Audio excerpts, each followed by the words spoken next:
Hello, everyone. Happy New Year to you all.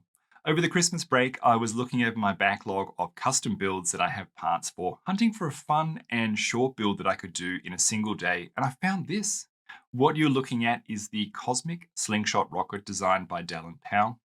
Dallen originally posted this design on LEGO Ideas as his submission in the LEGO Moments in Space competition to be potentially made into a gift with purchase type set for 2019. Now, Dallen's design ended up being one of the second runner up placeholders, with the Cosmic Rocket Ride by designer Mark Smiley being the winning entry, which was made into LEGO set number 40335.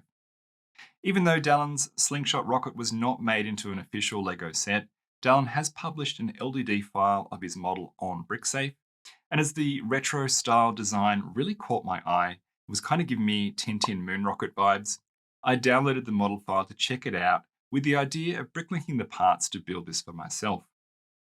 What I noticed, however, when I was looking over Dallen's design in Studio is that some of the parts he've used are not physically available in the colors he has specified, and there are also some internal parts that are older style parts that are rare and hard to find on BrickLink. So I've given the model an overhaul, swapping out parts and making color adjustments so that I could buy the parts to physically build the model. You can see my modified model on the right here with Dallen's original on the left.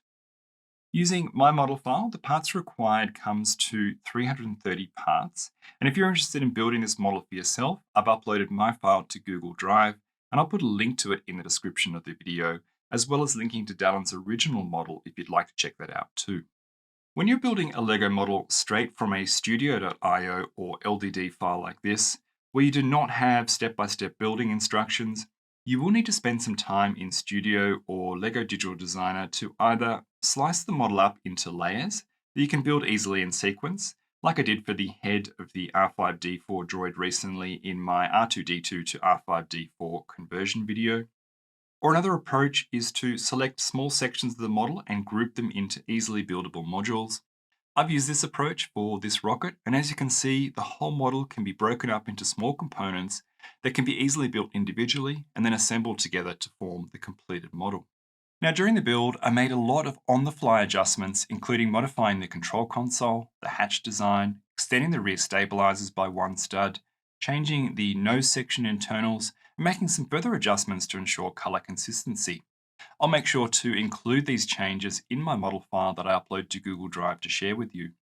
It was also surprisingly fiddly to fit all the model sections together due to their interlocking design and connection to the clever radial supports Dallen's design for the top and the bottom of the model to give the rocket its cylindrical shape. But as you can see, the finished result is charming. I'm really happy I took this build on, and I think the LEGO Retro Space Hero minifigure from Collectible Minifigure Series number 17 goes perfectly with this rocket as its pilot. I did make one further manual adjustment that I want to talk about briefly. You can see here that the 4x4 clear cupola pieces do not seat flush with the azure blue window frame sections of the model. So using a Dremel, I carefully removed the edge sections on either side of these parts and filed them flat and clean. And after refitting them to the model, you can see they sit nice and flush, as I'm sure Dallen was intending when he originally designed this model. And finally, I've been able to mount the rocket to one of the angled wicked brick acrylic display stands that I have and add some fun flame parts to the rocket rear thruster to give the illusion that this rocket is in flight. I think it looks superb in this position, and it's how I'm going to display the model in my collection. That's all for this video. I hope you've enjoyed seeing something different that's not technical Star Wars related on the channel for a bit of a change. And if you have the chance and if you like this design, please make sure you check out Dallen's other work on Flickr.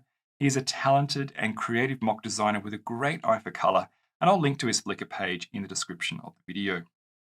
I very much look forward to seeing you all in my next video. Until then, bye for now.